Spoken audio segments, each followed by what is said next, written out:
नेताजी सुभाष चंद्र बोस भारत की आजादी की लड़ाई के एक महान नेता गायब हो गए। साल था 1945। दुनिया मानती थी कि ताइवान में एक विमान दुर्घटना में उनकी मौत हो गई, लेकिन कानाफूसी बंद नहीं हुई। क्या यह करिश्माई नेता या शानदार रणनीतिकार इस तरह मर सकते थे? भारत शोक में डूबा था, फिर भी संदेह का एक बीज बाकी था। आधिकारिक कहानी अधूरी लगी, रहस्य में डूबी हुई। क्या यह वाकई नेताजी का अंत था या यह कुछ और गूढ़ की शुरुआत थी? दूसरे विश्व युद्ध की आग अभी बुझी ही थी। राख के बीच भारत अपनी मुक्ति के लिए लड़ रहा था। क्रांति के सूरज नेताजी ने एक अलग रास्ता अपनाया था। उन्होंने एक्सिस शक्तियों से समर्थन मांगा, एक ऐसा कदम जो विवादों में घिर गया। उनका मकसद भारत की पूर्ण स्वतंत्रता, चाहे कितनी भी कीमत क्यों न चुकानी पड़े। उनके ज्वलंत भाषणों ने जोश जगाया।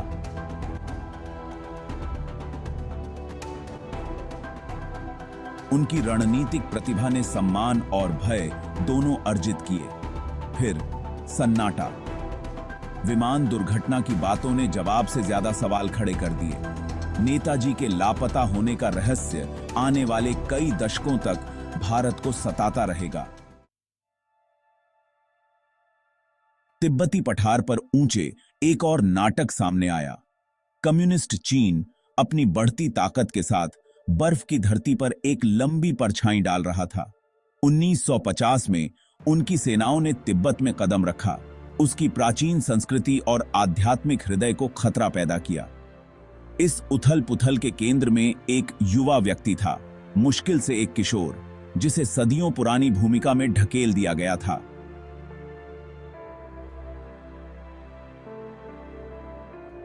दलाई लामा। 14वें दलाई लामा तेनजिन ग्यात्सो तिब्बत के आध्यात्मिक नेता थे। उनका शांतिपूर्ण राष्ट्र खुद को एक भू राजनीतिक तूफान में फंसा पाया। चीनी कब्जे अपने साथ उत्पीड़न और भय लेकर आया। दलाई लामा तिब्बती प्रतिरोध का प्रतीक, गंभीर खतरे में था।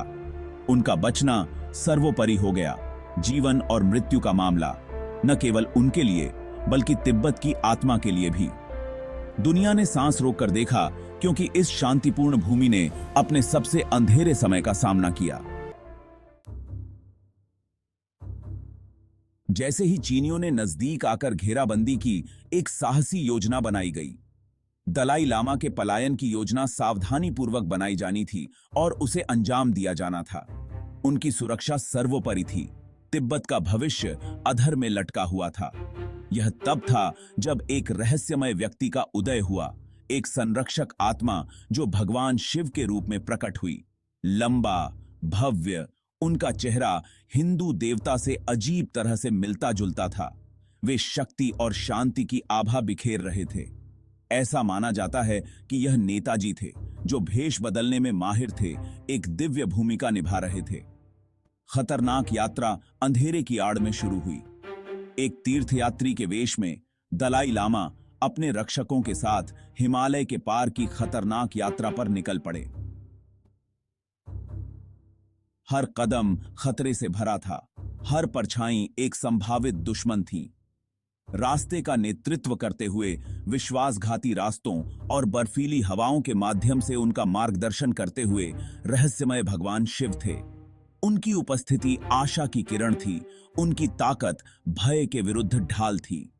वह जनरल शिवा थे और कोई नहीं बल्कि नेताजी।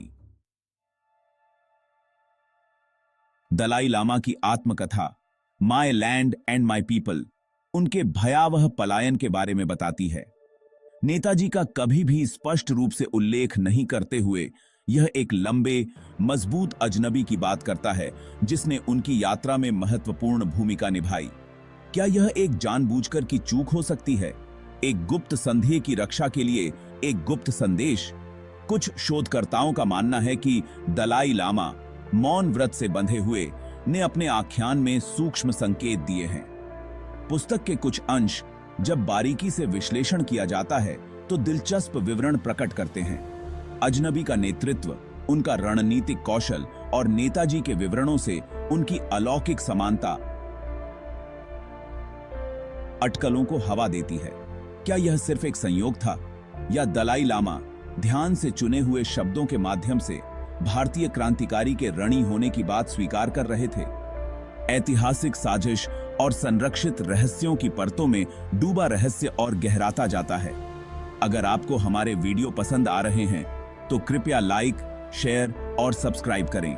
साथ मिलकर हम सबसे बड़े सत्य का खुलासा करने जा रहे हैं और हजारों इतिहास की किताबें फिर से छपेंगी। जय हिंद, वंदे मातरम, जय नेताजी।